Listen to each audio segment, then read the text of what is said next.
하나님 말씀은 열왕기상 7장 1절에서 12절까지의 말씀입니다. 열왕기상 7장 1절에서 12절입니다.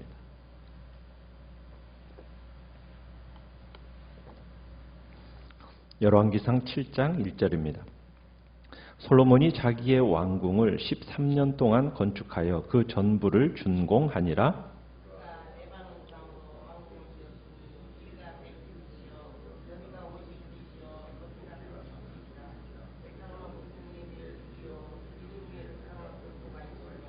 기둥 위에 있는 들보 45개를 백향목으로 덮었는데 들보는 한 줄에 15이요.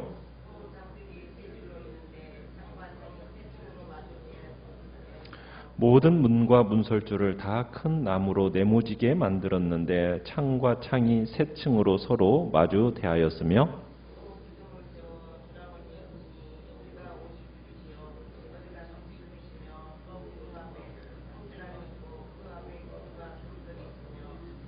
또 심판하기 위하여 보좌의 주랑 곧 재판하는 주랑을 짓고 온 마루를 백향목으로 덮었고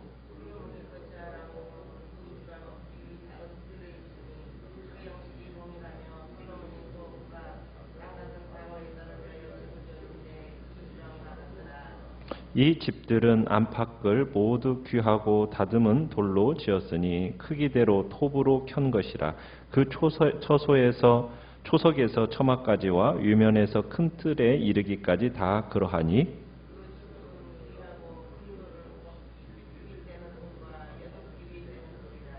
그 위에는 크기대로 다듬은 귀한 돌도 있고 백향목도 있으며 판자 한 켤을 놓았으니 마치 여호와의 성전 안뜰과 주랑에 놓은 것 같더라. 아멘. 오늘 말씀의 제목은 안개처럼 사라질 세상 영광이라는 제목으로 말씀을 나눕니다. 솔로몬이 성전을 건축하고 나서 이제 자기 왕궁을 건축하게 됩니다. 성전 건축은 솔로몬이 즉위한 지 4년에 시작이 되어서 총 7년이 걸린 공사였다면 솔로몬의 왕궁은 성전 건축이 완료된 이후 솔로몬 제11년에 착공이 되어서 13년 동안 지어서 완공이 되었습니다. 솔로몬의 왕궁은 성전에 비하면 약 2배가량의 건축기간이 소요가 된 거죠. 그리고 솔로몬의 왕궁, 본궁만도 성전에 비하면 크기에 있어서 2배 정도 컸습니다. 2절을 보시면은 솔로몬 왕궁의 그 본궁의 길이가 100규빗, 그 다음에 너비가 50규빗, 높이가 30규빗. 그러니까 오늘날로 얘기하면 약 45m, 23m, 14m 이 정도에 달했다는 얘기입니다. 솔로몬의 왕궁은 2절에 본궁에 이 레바논 왕궁이 있고요. 그 다음에 6절에 가보시면은 기둥을 세워 주랑을 이렇게 지었다고 얘기하고 있습니다. 주랑이 있고요. 그 다음에 7절에 가보시면은 재판하는 주랑 해서 이제 재판정이 있고요. 그 다음에 8절에 가보시면은 솔로몬이 거처할 왕궁이 있고, 그 다음에 끝에 보시면 바로의 딸을 위한 집을 궁을 그런 식으로 구성이 되어 있습니다. 자, 그런데 우리가 여기서 이제 좀 생각해 봐야 될 것은 성전에 비해서 왕궁 건축에 있어 훨씬 오랜 기간이 소요가 되었고 그 규모 면에서도 왕궁의 본체만도 성전에 비해 2배 정도 더 컸음을 볼 때 더 컸는데도 불구하고 이 모든 내용을 단 12줄로 요약을 해놓고 있습니다. 거기에다가 이 왕궁 건축 기사는요, 성전 건축과 그 다음에 이제 성전 봉헌 기사 이 사이에 아주 짧게 그냥 삽입되는 형식으로 처리하고 넘어가 버립니다.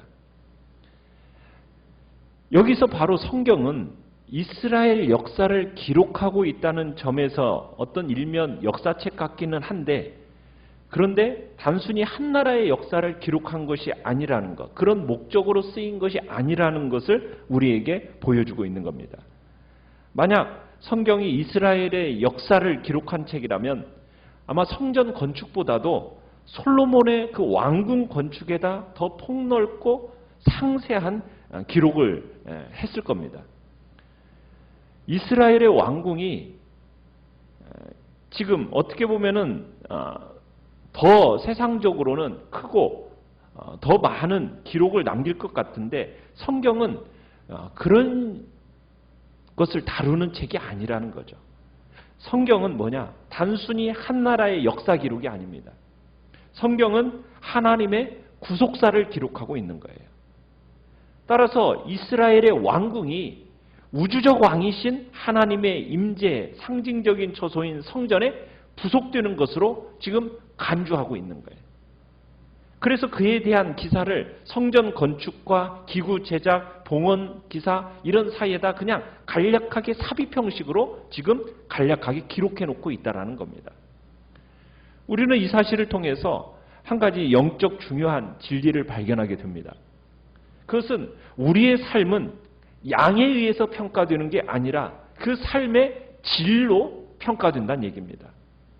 사람이 동일한 시간을 살아간다고 해서 그 시간의 무게마저 같을 수는 없다는 얘기예요. 우리에게 주어진 생명과 시간에 대한 이해가 먼저 있어야 된다는 얘기입니다. 우리의 삶의 영역을 여러 가지 소원을 따라서 다양하게 채워갈 수가 있어요. 그러나 분명한 삶의 질량과 가치가 있는 겁니다. 그러니까 시간은 그 사용 방법에 따라서 금도 되고 납덩이도 된다. 이런 말이 있어요. 이것처럼 같은 시간이라도 그 시간을 무엇을 위해서 어떻게 사용하느냐에 따라서 그 가치가 천양지차가 될 수 있다는 얘기입니다. 아브라함이 175세라는 인생을 살았습니다. 그러나 그의 인생 중에 하나님께 부름받기 이전의 시간과 하나님께 부름받을 이후의 시간이 같겠습니까? 동일한 것이라고 볼 수가 없는 거예요. 베드로가 주님의 부름을 받아서 사도로 세워졌다고는 하지만 성령을 받기 전과 성령을 받은 후의 시간이 달라요. 바울이 평생을 하나님을 위해 살아왔다고는 하지만 예수 그리스도를 모르고 바리새인으로서 자기 의를 세워갔던 시간과 예수 그리스도를 만난 후 하나님의 의를 세워갔던 그 시간이 같을 수가 없다는 얘기입니다. 시편 84편 10절에 이런 말씀이 있어요. 주의 궁정에서 한 날이 다른 곳에서 첫날보다 낫다. 분명 사람이 사용하는 시간, 그 시간이 같아 보일지 모르지만 그 양이 아니라 내용에 따라서 검증이 가능된다라는 말씀이란 얘기입니다. 솔로몬은 성전을 짓는데 7년의 시간을 들였습니다. 그런데 이 7년의 시간이라는 것은 어떻게 보면 이스라엘이 염원해왔던 수백 년의 염원을 그 소망을 이루는 시간이었고 하나님의 약속을 성취하는 기간이었습니다. 우리 주님이 이 땅에 몇 년을 사셨습니까? 33년입니다. 어떻게 보면 굉장히 짧은 생애를 사셨지만 그 짧은 시간 동안에 구약을 통해 약속된 하나님의 모든 말씀을 다 성취하셨어요. 그런 삶을 사셨습니다. 우리에게도 마찬가지죠. 하나님이 생명의 날로 주신 시간들이 이제 우리에게 있습니다. 우리가 그 시간을 무엇을 위해서 사용하고 있느냐는 거예요. 무엇을 위해서, 무슨 목적으로, 정말 하나님의 선한 역사를 위해서 우리의 시간과 삶을 들여나가야 된다는 얘기입니다. 하나님 앞에 아름다운 시간들, 하나님이 눈여겨볼 수 있는 그런 시간들을 만들어가는 그런 성도가 돼야 된다는 얘기죠. 그렇게 채워지는 시간은 어떤 것으로도 바꿀 수 없는 귀한 가치가 우리 자신을 복되게 할 겁니다. 솔로몬이 왕궁을 건축할 때 사용한 이 재료와 성전을 건축할 때 사용한 이 재료에는 차이가 있어요. 왕궁은 거주시설입니다. 그래서 성전보다는 규모가 훨씬 컸어요. 왕궁에 사용된 재료는 5절에 보면은 이런 식으로 되어 있죠. 모든 문과 문설주를 다 큰 나무로 네모지게 만들었다. 그러니까 성전에 쓰인 재료만큼 대단하지는 않다는 얘기입니다. 그런데 이 성전과 왕궁의 건축 기간과 재료에 있어서 차이가 나는 이유가 뭘까? 여러분, 성전 건축은 다윗 때부터 재료를 미리 준비한 상태에서 시작을 했어요. 그런데 왕궁 건축은 그렇지가 못했죠. 이미 성전을 건축하느라고 수많은 인적, 물적 자원을 소모했기 때문에 왕궁을 건축하는 데에서 더 오랜 기간이 걸릴 수밖에 없었다는 얘기입니다. 자, 왕궁을 짓는 것이 솔로몬에게 있어서는 예배의 장소인 성전을 짓는 것보다는 급박한 일이 아니었기 때문에 솔로몬은 무엇을 먼저 지었습니까?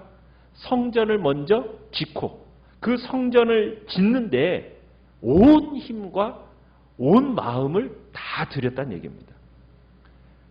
그리고 나서 왕궁을 지은 거예요. 어떻게 보면은 하나님의 임재 성전, 임재의 장소인 이 성전, 이곳과는 달리 실제로 사람들이 거주하면서 살 뿐만 아니라 국사를 다뤄야 하는 곳으로 성전에 비해서 규모가 더 크긴 커야 됐어요.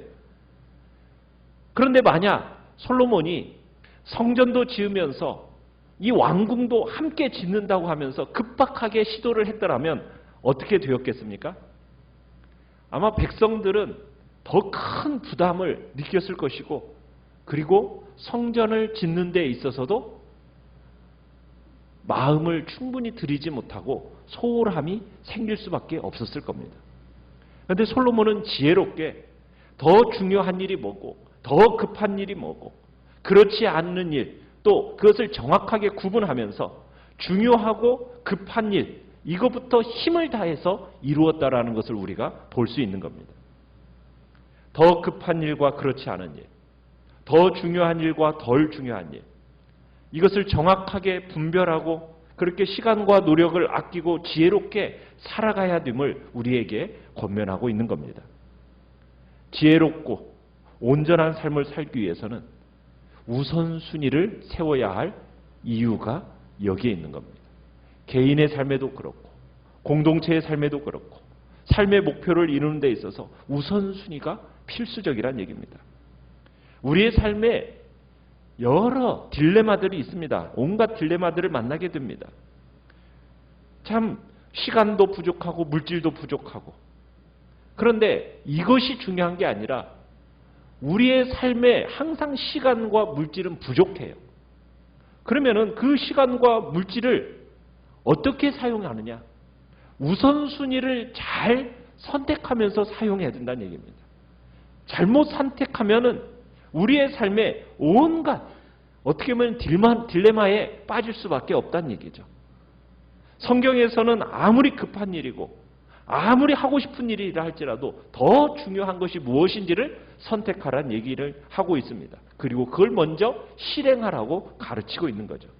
그래서 주님이 마태복음 6장 33절에 분명한 우선순위를 우리에게 정해 주셨죠. 그게 뭡니까?